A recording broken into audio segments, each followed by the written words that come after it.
বেহালার বালানন্দ ব্রহ্মচারী hospital ও research সেন্টারে পিছিয়ে পড়া মানুষদের সেবায় এবং বাংলাদেশের পরিস্থিতিতে চিকিৎসা পরিষেবা নিয়ে এক ঐতিহাসিক পদক্ষেপ নিলেন তারা।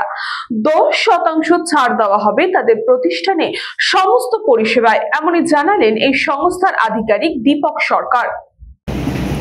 সেজন্যই আজকে আমরা এখানে আপনাদের ডেকেছি। মহানন্দ ব্রহ্মচারী মহারাজ প্রতিষ্ঠিত এই হাসপাতাল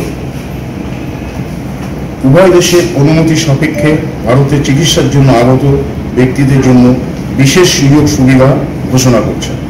বেহালা বালানন্দ ব্রহ্মচারী হসপিটালের যাত্রা শুরু হয় 1952 সালে আর্থ পিছিয়ে পড়া মানুষের সেবায়। মানুষের আর্থিকভাবে তারা অনেকভাবে একটু পিছিয়ে থাকে, আর্থিক আছে, সেই জায়গাটায় দাঁড়িয়ে আমরা 10% মানবিক ছাড়ের কথা ঘোষণা করছি। সংস্থা এই হাসপাতাল সম্প্রতি পার্শ্ববর্তী বন্ধু দেশ বাংলাদেশ পরিষেবা নিয়ে কিছু দুষ্কৃতির জন্য একটা সমগ্র মানুষ কখনোই তা শিকার হতে পারে না। আমাদের প্রতিষ্ঠান সবসময় সামাজিক দায়বদ্ধতায় অঙ্গীকারবদ্ধ। আমরা ধর্ম, ভাষা, জাতি নির্বিশেষে আধুনিক চিকিৎসা পরিষেবা প্রদান করার ব্রত নিয়ে এগিয়ে চলছি।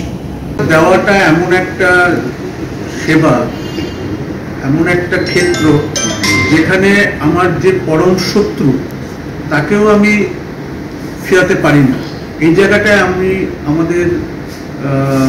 আমাদের অন্যান্য যে আমাদের চিকিৎসা ক্ষেত্রের অন্যান্য প্রতিষ্ঠান বলুন বা ব্যক্তি স্তরে হোক বা প্রাতিষ্ঠানিক স্তরেও হোক, এটার সঙ্গে আমরা সহমত হতে পারছি না। এবং স্বাস্থ্য পরিষেবা এটা নিয়ে আমরা যে দেশের যে মানুষ যে অবস্থাতেই তারা আসুক, আমরা সেটাই এই নিয়ে আমি সম্পাদকের আমাদের অনারারি সেক্রেটারির কথা শুনে বলছি, আমরা প্রচারমুখী নই। আমরা এই প্রতিষ্ঠানটাই হচ্ছে সেবার জন্য। এখন আমাদের পাশের বন্ধু দেশে যখন একটা বিপদ ঘটেছে, মূলত বিভিন্ন রকম মতামত অন্যান্য যারা এই পরিষেবার সঙ্গে যুক্ত আছেন তাদের চলছে।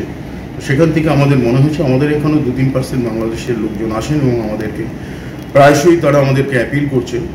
এটা আমাদের মানবিক দিক বলে মনে হয়েছে, সেই জন্যই আমরা এই প্রেস মিটটা করে সবাইকে জানিয়ে দিয়েছি। রয়েছেন আমাদের হসপিটালের medical superintendent doctor Sushanta Sengupta, আমি দীপক সরকার, এই হসপিটালের সাম্মানিক সম্পাদক। আপনাদের সকলকে ধন্যবাদ। আমাদের এই যে বার্তা, এটা আমরা আশা করি যে আপনারা আপনাদের প্রচার মাধ্যম এবং মিডিয়ার মাধ্যমে মানবিক দিক থেকে এটা আপনারা পৌঁছে দেওয়ার চেষ্টা করবেন।